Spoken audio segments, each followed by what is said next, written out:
नमस्कार दोस्तों, स्वागत है आपका स्टडी फॉर सिविल सर्विसेज में। फ्री वीडियो के लिए चैनल को तुरंत सब्सक्राइब कर लीजिए और नोटिफिकेशन को जरूर ऑन कर लेना।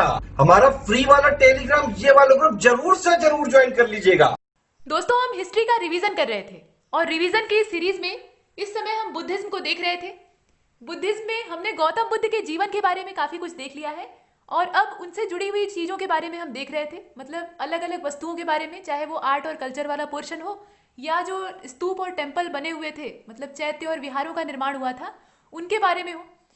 तो वहां तक चले इससे पहले कुछ इन्फॉर्मेशन है, उसे देख लीजिए। यह जो पूरी सीरीज है ये इंग्लिश मीडियम की है और हिंदी वाली भी साथ साथ चल रही है। दोनों के जो वीडियोज हैं वो एक सेपरेट प्लेलिस्ट में बना दिए जाएंगे, लेकिन इस समय जो कंबाइंड प्लेलिस्ट है उसमें सारे वीडियोस एक साथ दिए हुए हैं, उसे आप वहां जाकर देख सकते हैं।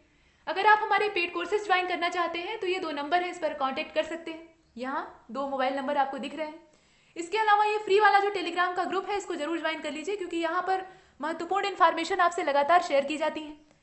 यूट्यूब पर जितने वीडियोस आप हमारे देखते हैं, अगर वो आपको अच्छे लगते हैं तो उसे लाइक और शेयर करने में मत चूकिए और कमेंट बॉक्स में अपने विचारों को हमसे साझा करिए। ये कुछ बातें हैं और ये हमारे चैनल का लोगो है और ये ब्लू कलर की जो लाइन आप देख रहे हैं ये लिंक है, वेबसाइट का लिंक है, इस पर आप विजिट कर सकते हैं। यहाँ थोड़ी रफ्तार ज़्यादा है, रफ्तार इसलिए ज़्यादा है क्योंकि ये बातें कुछ नई नहीं है। इसके बाद इंडेक्स को देखिए। इंडेक्स में हमारी जो लोकेशन है वो इस समय यहाँ पर है। जैसे मैप में हम लोग गूगल मैप में लोकेशन ट्रेस करते हैं या सर्च करते हैं, वैसे ही यहाँ पर लोकेशन एक बार देख लें। हमारी जो कंडीशन है वो यहाँ पे है। चलते हैं वहीं। पीडीएफ का जो पेज आपके सामने यहाँ प्रस्तुत है, इसमें सबसे पहले स्तूप वर्ड की मीनिंग बताई गई है। स्तूप एक शब्द है और इसका अर्थ क्या होता है ये यहाँ बताया गया है, साथ में इसका ओरिजिन भी बताया गया है, ये कहाँ से आया।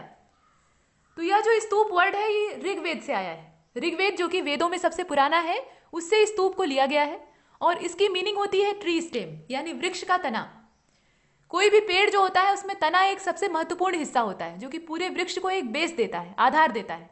जड़ें नीचे से खुराक को चूसती हैं और ऊपर तने तक पहुंचाती हैं और तने के माध्यम से अलग अलग जो ब्रांचेज हैं, मतलब स्टेम के जरिए ये जो डिफरेंट ब्रांचेज होती हैं ट्री की, उसमें जाके पहुंचता है, प्रवेश करता है।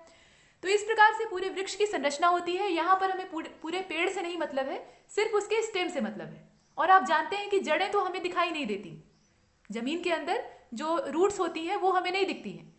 दिखता क्या है? सबसे पहले जो हमें दिखता है वो स्टेम दिखाई देता है, यानी तना। और इसीलिए यहाँ स्तूपों को तने की संज्ञा दी गई है, मतलब उन्हें तने के तौर पे ट्रीट किया गया है। स्तूप भी जमीन पर एकाएक बना दिए जाते हैं, ऐसे गुंबदनुमा उभार आ जाता है और नीचे का इसका कुछ बेस नहीं दिखता, आधार नहीं दिखता, इसलिए इसे ट्री स्टेम के तौर पे यहाँ बताया गया है।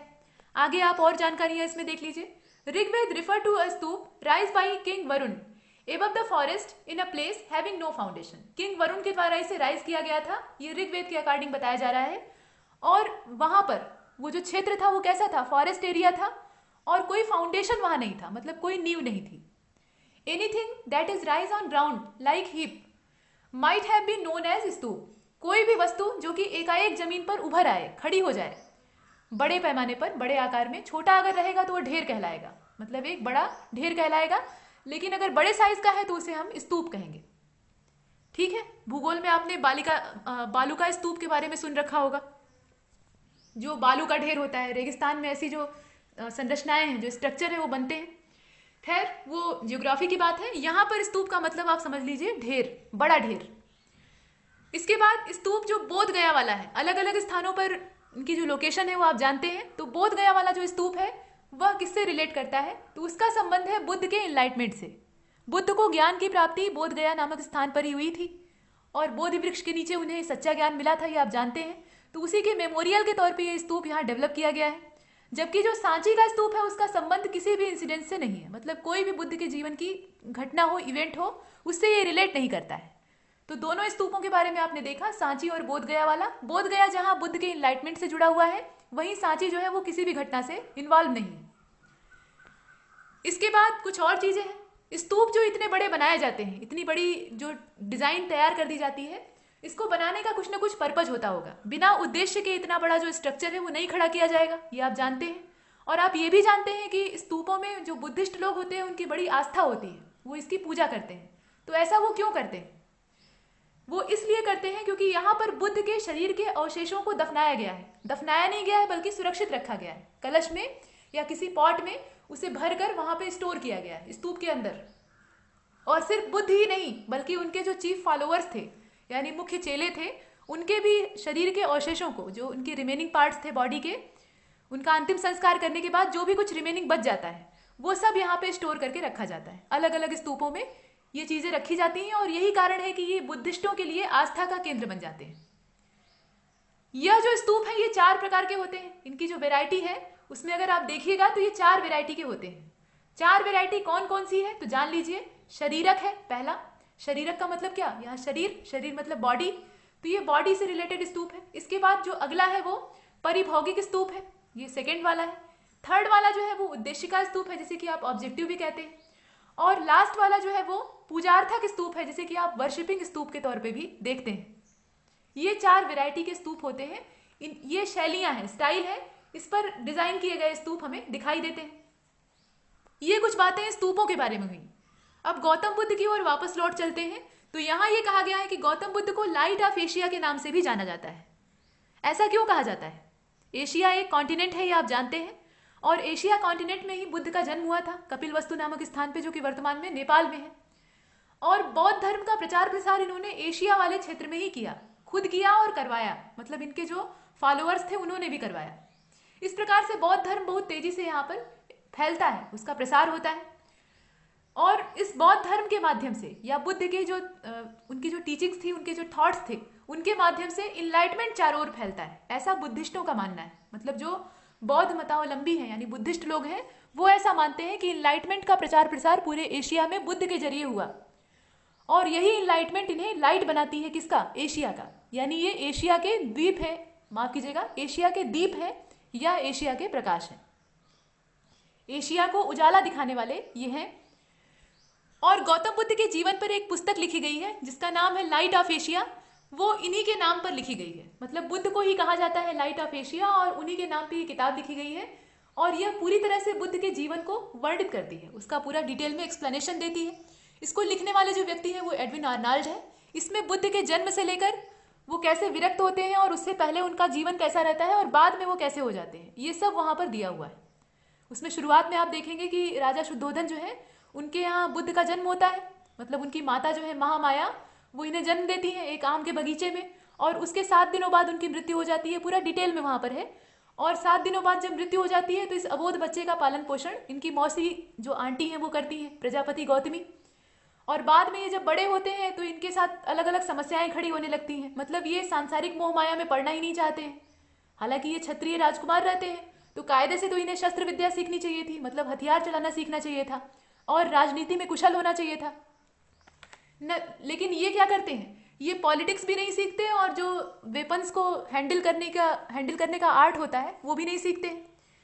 ये हमेशा ध्यान मुद्रा में रहते हैं, मतलब एकदम ध्यान लगाकर एक खाली स्थान पर शांत होकर बैठे रहते हैं। और कभी कभी बहुत ज़्यादा बेचैन हो जाते हैं।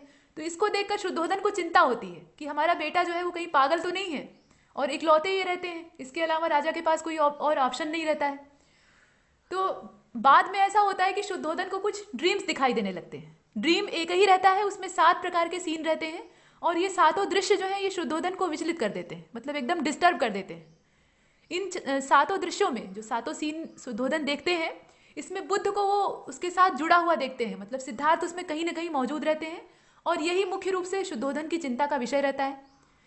अंत में बहुत सारे लोगों के पास ये जाते हैं, मतलब राजा शुद्धोधन, और कहते हैं कि मेरे ड्रीम को एक्सप्लेन करिए, इसकी व्याख्या करिए, इसका सही मतलब मुझे बताइए। लेकिन कोई नहीं बता पाता। अंत में इनके दरबार में एक सन्यासी आता है, एक मॉन्क आता है, और वही इनके ड्रीम को कायदे से एक्सप्लेन करता है, एक एक सीन को बकायदा उसका पूरा डेरिवेशन देता है। और अंत में कंक्लूजन के तौर पे ये बताता है कि आपका बेटा 2 तरह के भविष्य लेकर पैदा हुआ है, इसके 2 फ्यूचर्स हो सकते हैं। भविष्य बहुत उज्जवल है, उस पर आप जरा भी टेंशन न लीजिए, लेकिन भविष्य 2 तरीके का हो सकता है। एक तो ये सन्यासी बन सकता है, सन्यासी बनकर पूरी दुनिया को सही रास्ता दिखाएगा, मतलब धर्म के चक्र का प्रवर्तन करेगा। और नहीं तो ये चक्रवर्ती सम्राट के तौर पे बहुत ज़्यादा विख्यात होगा, मतलब एक महान राजा बनेगा। तो शुद्धोधन क्या चाहते थे? शुद्धोधन चाहते थे कि मेरी ही तरह मेरा बेटा भी जो है वो एक महान चक्रवर्ती सम्राट बने। कोई भी पिता ऐसा ही चाहेगा जो खास तौर पे राजा हो। लेकिन सिद्धार्थ की जो डेस्टिनी थी वो एक मॉन्क बनने की थी, एक प्रसिद्ध, एक महान व्यक्तित्व बनने की थी। और यही होता है इनके साथ। इन्हें वो दृश्य असल में दिख ही जाते हैं जो कि शुद्धोधन इन्हें दिखाना नहीं चाहते। मतलब एक लाश का सीन दिखता है, उसके बाद एक जो वृद्ध व्यक्ति है, ओल्ड पर्सन है, उसका सीन दिखाई देता है, उसके बाद एक सिक पर्सन को ये देखते हैं, और अंत में एक सन्यासी को देखते हैं जो कि काफ़ी खुश रहता है। उसके पास कुछ नहीं रहता है लेकिन तब भी वो एकदम मस्त रहता है। तो ये सब देखकर बुद्ध को ये आभास होता है कि वास्तविक जो सुख है वो पैसे रुपए और धन संपदा में नहीं है। जीवन दुखों का केंद्र है और इन दुखों का निवारण करना आवश्यक है। और इसका सॉल्यूशन ढूंढने के चक्कर में ये घर छोड़ देते हैं। और उस समय इनके पुत्र का जन्म हुआ रहता है। जिस दिन इनका बेटा पैदा होता है राहुल, उसी दिन रात में ये घर छोड़कर निकल पड़ते हैं। 29 वर्ष की आयु में, 29 ईयर के उस समय ये रहते हैं। अपनी पत्नी और बच्चे को सोता हुआ छोड़कर ही निकल जाते हैं। तो ये कुछ चीज़ें हैं। और मैथिली शरण गुप्त जी ने काफ़ी अच्छे से एक कविता लिखी है, उसमें यशोधरा की पीड़ा का वर्णन किया गया है, जिसमें वो कहती हैं कि सखी वे मुझसे कह के जाते, मतलब वे मुझे बता कर जाते तो क्या मैं रोकती उन्हें। यशोधरा सही में बहुत बुद्धिमान राजकुमारी थी और काफ़ी बहादुर महिला थी। वो अपने पति के रास्ते में कभी बाधा नहीं बनती है, वो उन्हें सपोर्ट करती है। लेकिन सिद्धार्थ उन्हें बिना बताए निकल जाते हैं। तो ये कुछ चीज़ें हैं। फिलहाल यहाँ पर वही बात बताई गई है। और देख लीजिए, महापरिनिर्वाण टेम्पल के बारे में यहाँ कहा गया है। तो देखिए, ये जो टेम्पल है ये कहाँ पर लोकेट करता है। इसकी जो लोकेशन है वो कुशीनगर डिस्ट्रिक्ट में है, जो कि यूपी में है। और इस टेम्पल में है क्या, तो इस टेम्पल में है एक बुद्ध का आइडल, जो कि एक्सकेवेशन के द्वारा निकाला गया है। और यह खुदाई हुई थी 1876 में। 1876 में एक खनन के द्वारा इसे प्राप्त किया गया था। और यह जो स्टैचू है लॉर्ड बुद्ध का, ये लेटी हुई अवस्था में है, लेइंग पोज में है। यहाँ आप देख रहे हैं, इसकी जो हाइट है वो 6 मीटर की है और इसका जो पोस्चर है, मतलब पोज है, वो लेइंग है, लेटा हुआ है। ऐसा क्यों, तो आप मंदिर के नाम को देख लीजिए, खुद ही समझ जाएंगे। महापरिनिर्वाण, यानी यहाँ पर बुद्ध की मृत्यु हो रही है। 80 वर्ष की अवस्था में एक चुंद नाम के लोहार की आम्रवाटिका में, यानी मैंगो ट्री के गार्डन में ये जाते हैं और वहाँ सूकर माधव नाम के खाद्य को खा लेते हैं। वह जो फूड है वो मतलब उसके अंदर पॉइजन रहता है, जहरीला हो रहता है। और चुंद को भी ये बात मालूम नहीं रहती है और बुद्ध उसका सेवन करते हैं और बीमार हो जाते हैं। उसके बाद ये कुशीनगर आते हैं और वहीं इनकी मृत्यु होती है। तो जब ये शरीर को छोड़ रहे थे, अपने शरीर का त्याग कर रहे थे, यहाँ आप देख लीजिए 80 वर्ष की अवस्था में ये अपनी अर्थली बॉडी को लेफ्ट कर रहे थे। तो वही कंडीशन यहाँ पे शो की गई है, उसी को ये रिफ्लेक्ट करता है। ये मृत्यु के और जीवन के चक्र से मुक्त हो जाते हैं और इन्हें निर्वाण की प्राप्ति हो जाती है। और वही निर्वाण जो बुद्धिस्ट टेक्स्ट है उनमें महापरिनिर्वाण के नाम से जाना जाता है। अब इसके बाद इसमें जो सेक्ट हैं, हीनयान और महायान, उनके बीच का बेसिक डिफरेंस यहाँ क्लियर किया गया है। ये जो बॉक्स आप देख रहे हैं, एक तरफ हीनयान है और दूसरी तरफ महायान है। मतलब जो लेफ्ट साइड है आपका उसमें महायान है और जो राइट साइड है उसमें हीनयान है। माफ कीजिएगा, यहाँ उल्टा बोल दिया गया। मतलब ये महायान जो है ये इस तरफ है और हीनयान जो है वो इस साइड में है। देखिए, बेसिक जो इसमें अंतर है, मतलब दोनों सेक्ट में, वो क्या है, दोनों के बीच में विचारधाराओं का अंतर था। मतलब आपस में दोनों की जो सोच थी वो मेल नहीं खाती थी और यही कारण था कि बुद्धिज्म का डिवीजन हो जाता है। हीनयान जो है, इसका मतलब क्या होता है, तो हीन मतलब होता है छोटा। ये हिंदी शब्द का यहाँ पे जिक्र किया गया है, हिंदी भाषा का ये शब्द है। हीन का मतलब होता है तुच्छ या छोटा या कम कह सकते हैं। और यान मतलब होता है व्हीकल, यानी वाहन। अब यान कई तरह के होते हैं, वायुयान होता है, जलयान होता है, और जो थलयान होते हैं यानी स्थलयान, उन्हें आप बस या ट्रक या मोटरसाइकिल या कार के तौर पे देखते हैं। रेलगाड़ी भी थलयान ही है। तो ये यान होते क्या है, ये व्हीकल होते हैं। अब यहाँ पर ये लेसर व्हीकल को डिनोट करता है, यानी तुच्छ व्हीकल। और जो महायान है वो ग्रेट व्हीकल को डिनोट करता है। महा का मतलब क्या, महान, महान मतलब ग्रेट। तो वही चीज है, यान शब्द का मतलब होता है व्हीकल। इसके बाद जो दूसरी बात इसमें कही गई है वो ये है कि जो हीनयान सेक्ट वाले हैं वो बड़े ट्रेडिशनल है, मतलब परंपरावादी है, और वो बुद्ध को एक ग्रेट मैन के तौर पे ट्रीट करते हैं, कंसीडर करते हैं। जबकि जो महायान सेक्ट वाले हैं वो बुद्ध को गॉड के तौर पे ट्रीट करते हैं। मतलब महायान संप्रदाय में बुद्ध को भगवान माना जाता है और जो हीनयान सेक्ट है उसमें बुद्ध को एक महान व्यक्तित्व के तौर पे ही देखा जाता है। इसके अलावा ये जो महायान सेक्ट वाले हैं ये सोल और रिबर्थ में यकीन करते हैं। मतलब आत्मा होती है और आत्मा का फिर से जन्म होता है, मतलब पुनर्जन्म होता है, इसमें ये भरोसा करते हैं। ये कुछ कुछ गीता की जो विचारधाराएं हैं उससे मेल खाता है। श्रीमद् भगवत गीता जो कि महाभारत का एक अंश है, जहां अर्जुन को भगवान श्री कृष्ण ने जागृति का उपदेश दिया था, अपने कर्म की ओर प्रेरित करने का प्रयास किया था। उसमें यह कहा गया था कि आत्मा जो है वो जैसे कपड़े बदले जाते हैं, जैसे हम मनुष्य कपड़े चेंज करते हैं, एक वस्त्र गंदा होता है तो उसको बदल कर दूसरा धारण कर लेते हैं। वैसे ही जो सोल होती है वह भी अपनी बॉडी को चेंज करती है। जब एक बॉडी जो है वो कमज़ोर हो जाती है, एकदम जीर्ण हो जाती है, मतलब बूढ़ी हो जाती है या किसी कारणवश बेकार हो जाती है, तो सोल उसको छोड़कर निकल जाती है और एक नए शरीर में प्रवेश करती है और उसमें तब तक अपना समय व्यतीत करती है जब तक कि कोई नया, मतलब वो शरीर पुराना न हो जाए और कोई नया माध्यम उसको न मिल जाए। और ये जन्म मृत्यु का चक्र जो है ये लगातार चलता रहता है और अंत में एक समय ऐसा आता है कि उस सोल को पूरी तरह से फ्रीडम मिलती है, यानी आज़ादी मिलती है, और वही अवस्था हिंदू धर्म में मोक्ष कही जाती है। उसे आप मुक्ति भी कहते हैं और मोक्ष भी कहते हैं। तो मोक्ष की प्राप्ति होने का मतलब यह है कि आत्मा अपने मूल जो उसका स्वरूप है, मूल स्वरूप का मतलब है परमात्मा, यानी ईश्वर में जाकर विलीन हो जाती है। हम लोग कहते हैं ना कि सोल जो है वो गॉड का ही एक पार्ट है, उन्हीं का एक अंश है। तो वही चीज़ यहाँ कही गई है कि वो अपने मूल क्षेत्र में जाकर विलीन हो जाती है, उसमें मिल जाती है। अब यहाँ पर महायान वाले जो है वो इस बात में भरोसा करते हैं। उनका मानना है कि आत्मा जो है वो बार बार जन्म लेती है। जन्म क्या लेती है, मतलब चेंज करती है शरीर को, ऐसा इनका मानना है। लेकिन महायान सेक्ट के ठीक विपरीत जो हीनयान सेक्ट है उसमें ऐसा नहीं मानना है। उनका ये कहना है कि according to this every person should get salvation through his own effort, मतलब अपने खुद के प्रयासों से मनुष्य जो है वो मुक्ति को प्राप्त करता है या जो सही निर्वाण है उसकी प्राप्ति करता है। इसके बाद जो अगला वाला इसमें डिफरेंस है उसको देख लीजिए, ये खास डिफरेंस है। ये लोग आइडल वर्शिप नहीं करते हैं, डिवोशन और आइडल वर्शिप में इनका बिलीव नहीं है। ये किसकी बात की जा रही है, जो हीनयान सेक्ट है उसकी बात की जा रही है। जबकि जो महायान सेक्ट है उसमें यहाँ देख लीजिए, ये जो महायान सेक्ट है इसमें क्या करते हैं, आइडल वर्शिप करते हैं, ये मूर्ति पूजा करते हैं। और कुछ और अंतर यहाँ दिया हुआ है, इसमें ये कहा गया है कि इनका जो मेन ऑब्जेक्टिव होता है वो वेलफेयर होता है पूरे मैनकाइंड का, यानी संपूर्ण मानव जाति का एक समूचा कल्याण, ये इनका उद्देश्य होता है। तो ये कुछ बातें हैं। इसके साथ साथ ये कहा गया है कि हीनयान सेक्ट में जो वर्शिप का मेथड है, जो उनका तौर तरीका है वो काफ़ी स्ट्रिक्ट है, यानी कठोर है। और इसमें बौद्ध धर्म को अपनाने के लिए या बुद्ध का फॉलोअर बनने के लिए मॉन्क बनना अनिवार्य होता है। यानी जब तक आप बौद्ध भिक्षु का रूप नहीं धारण कर लेते, यानी बुद्धिस्ट संघ में जाकर सदस्य नहीं बन जाते और वैसी ही जीवनचर्या को अपनाते नहीं है, तब तक आप बुद्ध या बौद्ध नहीं कहे जाएंगे, मतलब बौद्ध धर्म से जुड़े हुए नहीं माने जाएंगे। इसके विपरीत जो महायान सेक्ट है उसमें गृहस्थ आदमी भी बौद्ध धर्म को अपना सकता है, वो महायान पंथ को फॉलो करेगा और बौद्ध धर्म को यहाँ अपना सकता है और साथ साथ अपनी जो पारिवारिक जिम्मेदारियां हैं उनका भी पालन कर सकता है। हीनयान जो सेक्ट है वो एकदम बुद्ध के दिखाए रास्तों पर चलता है। बुद्ध ने भी क्या किया, जब उन्हें इनलाइटमेंट की आवश्यकता थी तो उन्होंने अपने परिवार को असहाय छोड़ दिया। भले ही वो संसार के भले के लिए निकले थे, लेकिन ये जो जिम्मेदारियों से मुंह मोड़ने वाली बात है ये अच्छी तो कहीं नहीं जा सकती। तो उन्होंने क्या किया, एक झटके में अपने पत्नी और बच्चे का त्याग कर दिया और अपने पिता को भी छोड़कर चले गए, इस तरह की कंडीशन। तो वही चीज़ यहाँ हीनयान वाले कहते हैं कि अगर आपको इनलाइटमेंट चाहिए, आपको सच्चा बुद्धिस्ट बनना है तो आप भिक्षु बनिए, मॉन्क बनिए और सब कुछ छोड़कर जो बौद्ध संघ है उसमें भर्ती हो जाइए। लेकिन महायान वाले इस बात में बिलीव नहीं करते। वो कहते हैं कि घर बैठे अपनी जिम्मेदारियों का निर्वाह करते हुए भी आप बुद्ध में विलीन हो सकते हैं, यानी बुद्ध को जान सकते हैं, उन्हें फॉलो कर सकते हैं। ये चीज़ें हैं। इसके बाद कुछ और चीज़ें हैं। यहाँ पर इनका जो आइडियल है हीनयान का, हीनयान सेक्ट का जो आइडियल है वो अरहत है, और जो महायान सेक्ट है उसके आइडियल के तौर पे बोधिसत्व है। अब इनकी जो मेजर कम्युनिटीज़ हैं उसको देख लीजिए।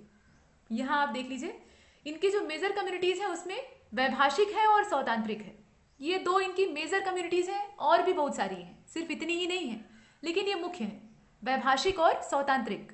इसके बाद जो महायान सेक्ट है उसमें देख लीजिए, शून्यवाद है, शून्यवाद को आप माध्यमिक कहते हैं, और विज्ञानवाद है, विज्ञानवाद को आप योगाचार कहते हैं। ये दो मेजर इसके कम्युनिटीज़ के तौर पे देखे जाते हैं। यहाँ तक हमने हीनयान और महायान के बीच में जो बेसिक डिफरेंस था उसको देखा। इसके बाद आगे चलते हैं।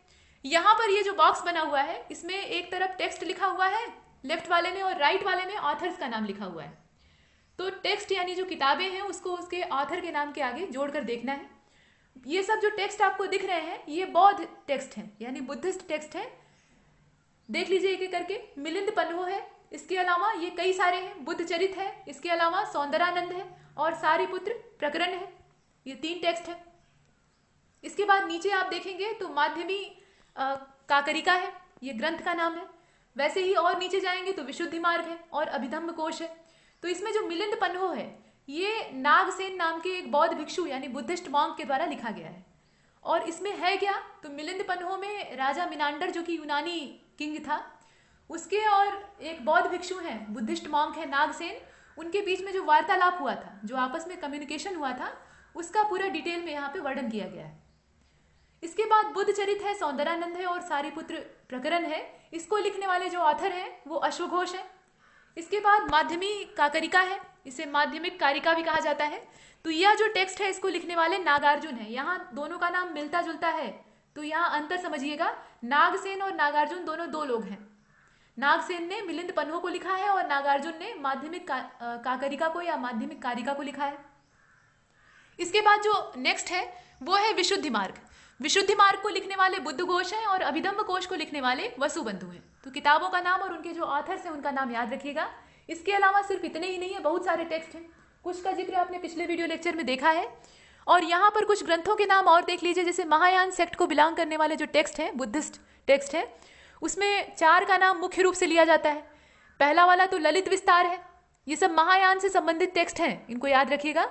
ललित विस्तार है, सधर्म पुंडरिक है, इसके अलावा सुखावती व्यूह है, सुखावती व्यूह, व्यूह मतलब क्या, चक्र या जाल। और इसके अलावा जो चौथा वाला है वो है कुरंड व्यूह। ये 4 मेजर टेक्स्ट हैं। इसके अतिरिक्त और भी ग्रंथ हैं, जैसे कि आपने अभी ये देखा मिलिंद पन्हो को। इसके अलावा आप देखेंगे जातक टेल्स हैं, जातक टेल्स का जिक्र आपने पीछे देखा था। इनकी जो टोटल संख्या है वो कितना है, 549 है, मतलब 549 स्टोरीज हैं। और ये सब स्टोरीज किसको बिलोंग करती हैं, बुद्ध को, मतलब बुद्ध का जो पीछे का जन्म था, पूर्व जन्म था, उसका यहाँ वर्णन प्राप्त होता है। इसके बाद 8 कथाएं हैं। 8 कथाओं में जो त्रिपिटक हैं उनकी पूरी डिटेल में एनालिसिस दी हुई है। त्रिपिटक जो मुख्य ग्रंथ हैं बौद्ध धर्म के, उनसे संबंधित पूरी टिप्पणी सहित, मतलब कमेंट वाला जो एक टेक्स्ट है वो यहाँ डेवलप किया गया है। इसके अलावा निदान कथाएं हैं और दीपवंश और महावंश है। दीपवंश और महावंश क्या है, तो ये पूरा श्रीलंका की हिस्ट्री है। सीलोन या जो सिंघल देश था उसकी पूरी हिस्ट्री के तौर पे इसे डेवलप किया गया है। 2 ग्रंथ हैं, दीपवंश है और महावंश है, दोनों में ही। चलिए आगे चलते हैं। इसके बाद ये एक लाइन इसमें अर्जुन के बारे में दी हुई है। ये बुद्ध और बौद्ध धर्म में अर्जुन कहाँ से आ गए ये समझ नहीं आ रहा, लेकिन खैर देखिए, पार्थ और गुडाकेश, ये जो नाम है ये अर्जुन का है। और अर्जुन कहाँ से संबंधित है, महाभारत से संबंधित है, आप जानते हैं इनके बारे में। अब ये जो नाम इनके रखे गए हैं ये क्यों रखे गए हैं, अर्जुन को कई नामों से जाना जाता था, जैसे सव्यसाची, गुडाकेश। इसके अलावा अर्जुन को पार्थ भी कहा जाता था। पार्थ शब्द से इनको बुलाने वाले कौन थे, भगवान कृष्ण थे, वो इन्हें पार्थ कहते थे। तो ये कुछ चीजें हैं। अब पार्थ शब्द का मतलब क्या होता है, ये पार्थ वर्ड जो है ये पृथा से बना हुआ है। ये पृथा के पुत्र हैं, अर्जुन जो है ये पृथा के सन है और इसलिए इन्हें पार्थ कहा जाता है। तो आप कहेंगे कि अर्जुन तो कुंती के पुत्र है, महारानी कुंती जो कि महाराज पांडु की रानी थी, उनके ये बेटे हैं। कुंती का ही बचपन का नाम पृथा था।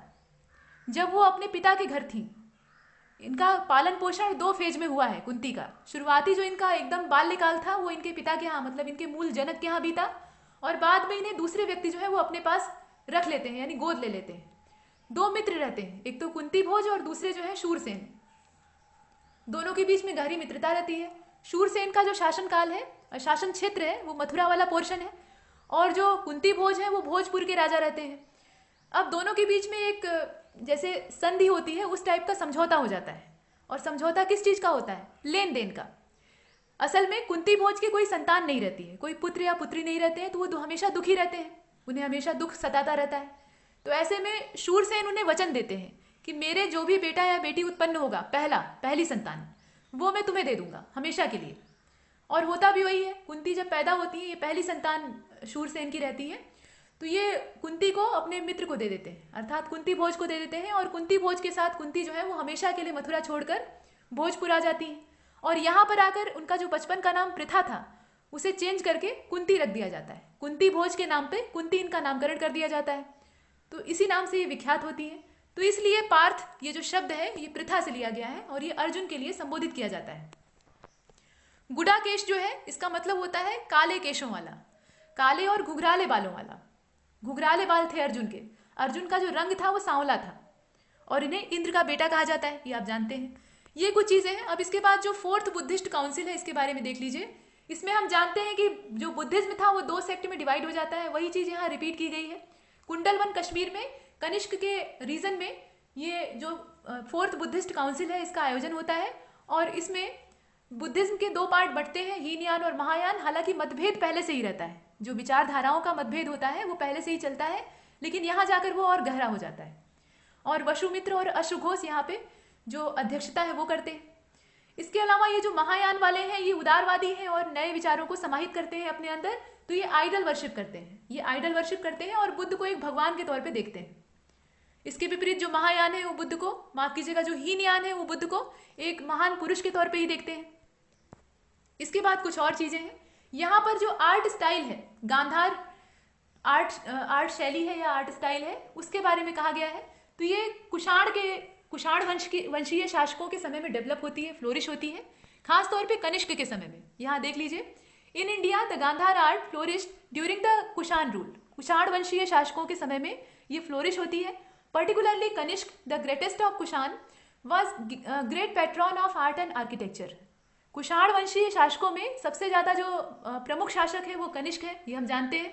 हालांकि जो शुरुआती शासक है वो भी महत्वपूर्ण है, जैसे विम कटफिशस का नाम आता है या कुजुल कटफिशस है, ये सब भी है।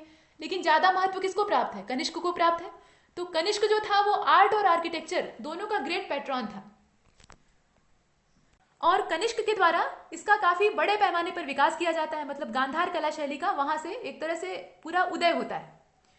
अब it was during his region that Gandhara school of art flourished. जो गांधार कला शैली है, यहाँ स्कूल शब्द का मतलब किसी पाठशाला या स्कूल से नहीं है, मतलब ये पढ़ाई वाला स्थान नहीं है, ये स्टाइल से मतलब है। एक शैली होती है, उसको स्कूल के तौर पे यहाँ देखते हैं, एक ट्रेडिशन या परंपरा भी आप कह सकते हैं। तो ये गांधार स्कूल ऑफ आर्ट ये फ्लोरिश कैसे होता है? कनिष्क के शासनकाल में होता है, उसी के प्रोत्साहन से। Both sitting and standing position या पॉस्चर, यहाँ पर ये कहा गया है कि बैठी हुई और खड़ी दोनों ही मुद्राओं में जो बुद्ध के स्टैचू मिले हैं, यानी बुद्ध की प्रतिमाएं मिली हैं, ये कहाँ से मिली है? मथुरा स्कूल के जो आइडल्स हैं वहां से प्राप्त हुई हैं। मतलब मथुरा कला शैली की जो बुद्ध की मूर्तियां हैं उसमें दोनों तरह की हमें मुद्राएं, दोनों तरह के पोज मिलते हैं, मतलब खड़ी भी और बैठी भी, ये हम देख रहे हैं। और इसके बाद the Kushan art of Gandhara is mainly known for wealth of sculptures recovered from numerous Buddhist stupas and monasteries. यहाँ ये कहा गया है कि जो कुषाण कला थी, कुषाण कला का मतलब यहाँ गांधार कला शैली से है, तो वह डेवलप तो होती है और बहुत तेजी से बढ़ती भी है, लेकिन उसमें वेल्थ को ज्यादा शो किया गया था, मतलब संपन्नता को और जो समृद्धि है उसको दर्शाने का प्रयास किया गया था। उसमें नेचुरलिटी नहीं थी, वो एकदम से नेचुरल नहीं थी, बनावटी लगती थी, तड़क भड़क का ज्यादा इस्तेमाल किया गया था। इसके विपरीत जो मथुरा कला शैली है वो प्राकृतिक मालूम होती है, ऐसा लगता है कि वो ओरिजिनल है, हालांकि उसमें बहुत ज्यादा उसे अलंकृत करने का प्रयास नहीं किया गया है। तो ये चीजें हैं। और ये मूर्तियां हमें कहाँ से मिली हैं? तो जो बुद्धिस्ट स्तूप हैं और जो मॉनेस्ट्रीज हैं वहां से प्राप्त हुई हैं। और in India Gautam Buddha was worship first through idol by Mahayana sect of Buddhism. और भारत में मूर्ति पूजा के बारे में यहाँ कहा गया है, तो ये बुद्ध से संबंधित है। वैसे तो मूर्ति पूजा पहले से ही चल रही थी। बुद्ध की मूर्ति पूजा का जो श्रेय है या इसकी जो परंपरा की शुरुआत है वो महायान सेक्ट के द्वारा की जाती है। ये बातें यहाँ से स्पष्ट होती हैं। अब सामने आप एक चित्र देख रहे हैं, ये बुद्ध की मूर्ति है, आइडल है, और इनकी एक विशेष जो मुद्रा है, एक विशेष जो पोज है वो यहाँ पे रिफ्लेक्ट कर रहा है। इनका एक हाथ, एक जो हैंड है वो नीचे की ओर मुड़ा हुआ है और जो दूसरा हाथ है वो गोद में रखा हुआ है। अब ये मूर्ति हमें क्या बताना चाह रही है? तो यहाँ पर अर्थ को विटनेस बनाया गया है। ये जो इनका नीचे मुड़ा हुआ, मतलब नीचे की ओर झुका हुआ हाथ है, ये धरती की ओर जा रहा है और ऐसा माना जाता है कि ये धरती को विटनेस बनाकर कुछ कहना चाह रहे हैं। और दूसरा हाथ जो है वो ध्यान मुद्रा के तौर पे हाथ ये गोद में रखा हुआ है, लैप में ऐसे पड़ा हुआ है। और बुद्ध जो है वो ध्यान की अवस्था में, देखिए इनकी आंखें जो है वो आधी खुली और आधी बंद है, मतलब ये गंभीर ध्यान में डूबे हुए हैं, मेडिटेशन कर रहे हैं। ये धरती को साक्षी क्यों बना रहे थे? तो धरती को साक्षी बनाने का इनका मेन पर्पस था इनका इनलाइटमेंट। ये जो मूर्ति है ये इनलाइटमेंट से जुड़ी है या नहीं जुड़ी है ये तो बाद में बात होगी, इसका संबंध हो भी सकता है और नहीं भी हो सकता है, ये आप खुद सोचिएगा अभी। लेकिन देखिए जो भूमि स्पर्श मुद्रा की बात कही जाती है उसमें मेन पर्पस यही था उसको बनाने का, या उसके पीछे का जो अर्थ निकाला गया। बुद्ध का एक हाथ जमीन को स्पर्श कर रहा था, वो हाथ था दाहिना यानी राइट हैंड, और जो लेफ्ट हैंड था वो लैप में रखा हुआ था यानी गोद में पड़ा हुआ था। भूमि को स्पर्श करके ये अपने ज्ञान का साक्षी बनाना चाहते थे, अपने इनलाइटमेंट का विटनेस बनाना चाहते थे। धरती बहुत बड़ी चीज होती है और जो धार्मिक मान्यताएं हैं उसमें धरती को माता के समान माना गया है। और माँ की सौगंध खाने का मतलब है कि कोई व्यक्ति झूठ नहीं बोल रहा है। तो ये अपनी बात को प्रमाणित करने के उद्देश्य से ऐसा करते हैं और ये मूर्ति उसी टाइप की कुछ सूचना हमें देती है। अब ये क्या बता रही है एक्चुअली, इसे आइए देखते हैं। तो देखिए, पहले भूमि स्पर्श मुद्रा का यहाँ पे उल्लेख किया गया है। इसमें ये कहा गया है कि बुद्ध इस मुद्रा में, ये जो भूमि स्पर्श मुद्रा है, भूमि का मतलब क्या होता है, अर्थ, और स्पर्श मतलब टच करना, तो ये अर्थ को टच करने वाली पोजीशन है। इसमें बुद्ध जो है वो सीटेड दिखाई देते हैं, मतलब बैठे हुए दिखाई देते हैं। और किस चीज पे, तो एक लोटस थ्रोन पे, यानी एक कमल आसन पे। और इसके बाद वही चीजें हैं जो पीछे एक्सप्लेन की गई थी। इसमें इनका जो राइट हैंड है वो एक पेंडेंट के तौर पे यहाँ नीचे की ओर मुड़ा हुआ है, मतलब ये ग्राउंड की ओर जा रहा है। और इनकी हथेली जो है वो ऐसा लग रहा है कि नीचे लोटस थ्रोन को टच करेगी, यानी जमीन की ओर टच करने के लिए बढ़ रही है। और ऐसा बुद्ध से अनजाने में होता है। जब वो ध्यान लगाकर बैठे हुए होते हैं तो अनायास ही इनका जो दाहिना हाथ होता है, यानी राइट हैंड होता है, वो जमीन की ओर ऐसे झुक जाता है। अनजाने में ये करते हैं, जानबूझकर नहीं करते हैं। असल में ये ध्यान लगाकर बैठे रहते हैं। मतलब ये जो बुद्ध है ये ऐसे ध्यान मुद्रा में ये दोनों हाथ अपने ऐसे गोद में रखकर बैठे रहते हैं और ऐसे पालथी मारकर बैठे हैं आसन लगा के बोधि वृक्ष के नीचे, और तपस्या कर रहे हैं। आप जानते हैं कि 6 साल के गंभीर मेडिटेशन के बाद इन्हें इनलाइटमेंट मिलता है। 29 साल की अवस्था में ये घर त्यागते हैं और उसके बाद में इन्हें ज्ञान मिलता है। बहुत समय तक संघर्ष करते हैं, ये तपस्या करते हैं। तो ये दोनों हाथ गोद में रखे थे ऐसे, और दोनों हाथ में से जो दाहिना हाथ होता है वो ऐसे छूट कर यहाँ से इस मुद्रा से भंग होकर नीचे जमीन को टच करने के लिए बढ़ने लगता है। टच नहीं करता है, उस ओर बढ़ता है। तो ऐसी जो पोजीशन है बुद्ध की, इसी को कहा जाता है भूमि स्पर्श मुद्रा। और ये जो दाहिना हाथ था ये जमीन की ओर क्यों बढ़ रहा था, ये अवस्था बुद्ध की इनलाइटमेंट प्राप्त करने से, इनलाइटमेंट को रिसीव करने से ठीक पहले की थी। ठीक पहले, ज्ञान की प्राप्ति जब उन्हें होती है उसके कुछ समय पहले या कुछ मिनटों पहले इन्हें ऐसा आभास होता है। और उसी के चलते इनका एक हाथ जो है वो धरती की ओर चला जाता है कि मतलब मैं धरती माता को साक्षी मानता हूँ। ये चीज़ है। इनलाइटमेंट के समय इन्हें ऐसा नहीं होता है, इनलाइटमेंट से पहले होता है। यही चीज़ यहाँ कही गई है। और ये जो इनकी हथेली है, इनका जो पाम है, वो टच कर रहा है लोटस थ्रोन को। ये कुछ बातें हैं। और यहाँ तक हमने भूमि स्पर्श मुद्रा के बारे में देखा, और ये मूर्ति हमें कुछ शो कर रही है। और जो रिप्रेजेंटेशन है उसे हम आगे भी देखेंगे। लेकिन इस वीडियो लेक्चर में इतना ही, और तब तक के लिए नमस्कार।